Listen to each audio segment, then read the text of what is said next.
There's so much text in today's world. Pretty much none of us have enough time to read all the things we wish we had time to. So one of the most exciting applications I've seen of large language models is to use it to summarize text. And this is something that I'm seeing multiple teams build into multiple software applications. You can do this in the ChatGPT web interface. I do this all the time to summarize articles so I can just kind of read the content of many more articles than I previously could. And if you want to do this more programmatically, you'll see how to in this lesson.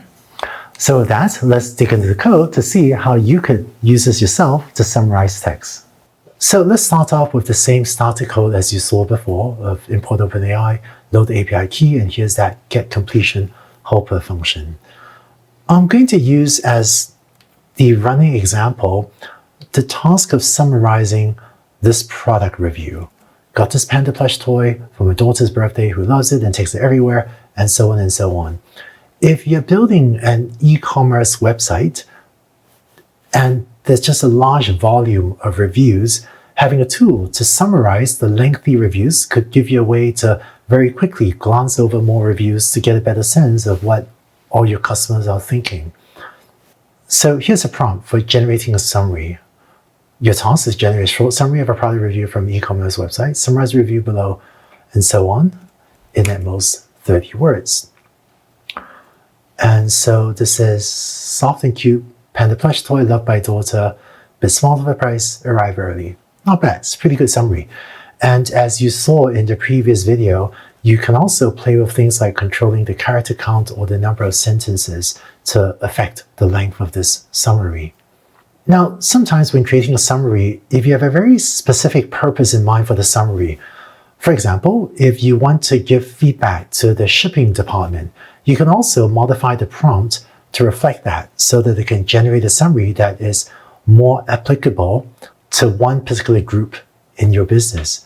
So, for example, if I add to give feedback to the shipping department, and let's say I change this to start to focus on any aspects that mention shipping and delivery of the product.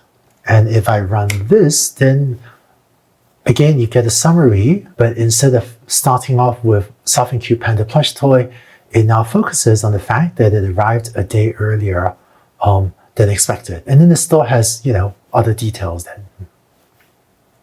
Or as another example, if we aren't trying to give feedback to the shipping department, but let's say we want to give feedback to the pricing department.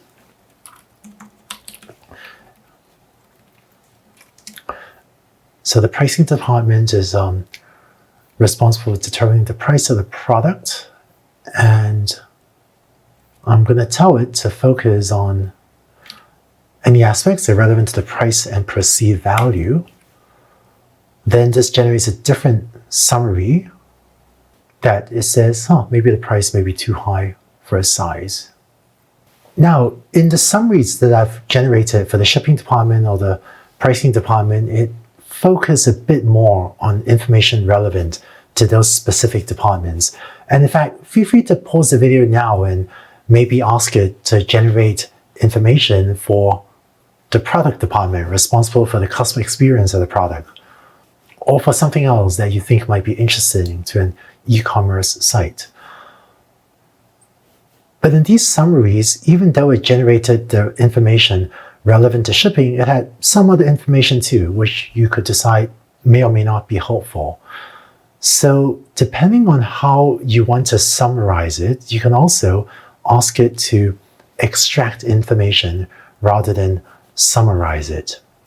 So here's a prompt that says your task extract relevant information to give feedback to shipping department. And now it just says product arrived a day earlier than expected without all of the other information, which was also helpful in a general summary, but less specific to the shipping department if all it wants to know is what happened with the shipping.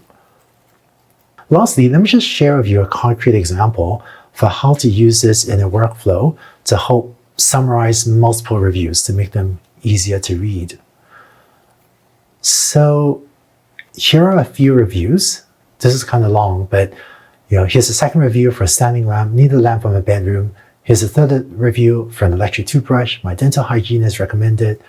Kind of a long review about the electric toothbrush. This is a review for a blender when it said, so said 17-piece system on seasonal sale, and so on and so on. This is actually a lot of text. If you want, feel free to pause the video and read through all this text. But what if you want to know what these reviewers wrote without having to stop and read all this in detail? So I'm going to set review 1 to be just the product review that we had up there.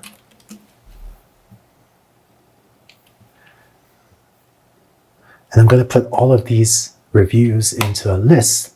And now if I implement a for loop over the reviews. So here's my prompt. And here I've asked it to summarize it in at most 20 words. Then let's have it get the response and print it out. And let's run that. And it prints out the first review is that Panda toy review, summary review of the lamp, summary review of the toothbrush, and then the blender. And so if you have a website where you have hundreds of reviews, you can imagine how you might use this to build a dashboard to take huge numbers of reviews, generate short summaries of them so that you or someone else can browse the reviews much more quickly, and then if they wish, maybe click in to see the original longer review. And this can help you efficiently get a better sense of what all of your customers are thinking.